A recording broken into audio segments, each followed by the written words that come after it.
আমরা তো রবার সকলেই দেখেছি, কিন্তু রবার গাছ হয়তো আমরা অনেকেই দেখিনি।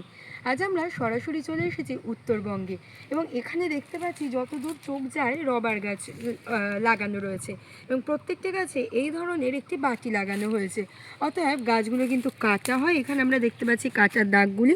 গাছগুলো এরকম কেটে এখানে কিন্তু এরকম একটা পাতাতন যুক্ত করা হয়, যার মধ্যে থেকে এখান থেকে রসটা বেরিয়ে এসে, অর্থাৎ ল্যাটেক্সটা এসে এর মধ্যে পড়ে, এবং এখান থেকে সরাসরি সেটা পড়ে কিন্তু বাটিতে, এবং বাটিতে যে সংগ্রহ করা হয় এগুলো বিশেষ পদ্ধতিতে চলে যায় প্রসেসিং ইউনিটে। প্রসেসিং ইউনিটে চলে যাওয়ার পর অনেকবার প্রসেস হয়ে এখান থেকে তৈরি হয় রাবার, যেগুলো রপ্তানি হয় বাইরে, বা এগুলোও কিন্তু অনেক ক্ষেত্রে বাইরে সরাসরি চলে যায়। আমাদের এখানে যে কয়েকটি প্রসেসিং ইউনিট রয়েছে সেখানে উত্তরবঙ্গে অনেক জায়গাতেই সাধারণত রবার গাছ হয়।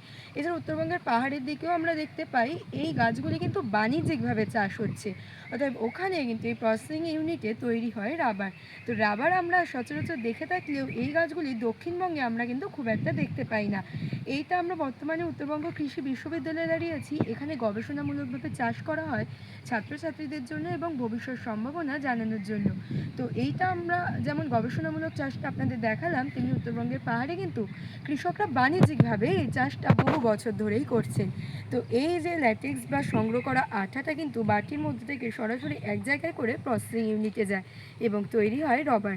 এই ধরনের নতুন নতুন তথ্য জানতে অবশ্যই কিন্তু আপনাদের যুক্ত থাকতে হবে বেঙ্গল বার্তা ফেসবুক পেজের সঙ্গে।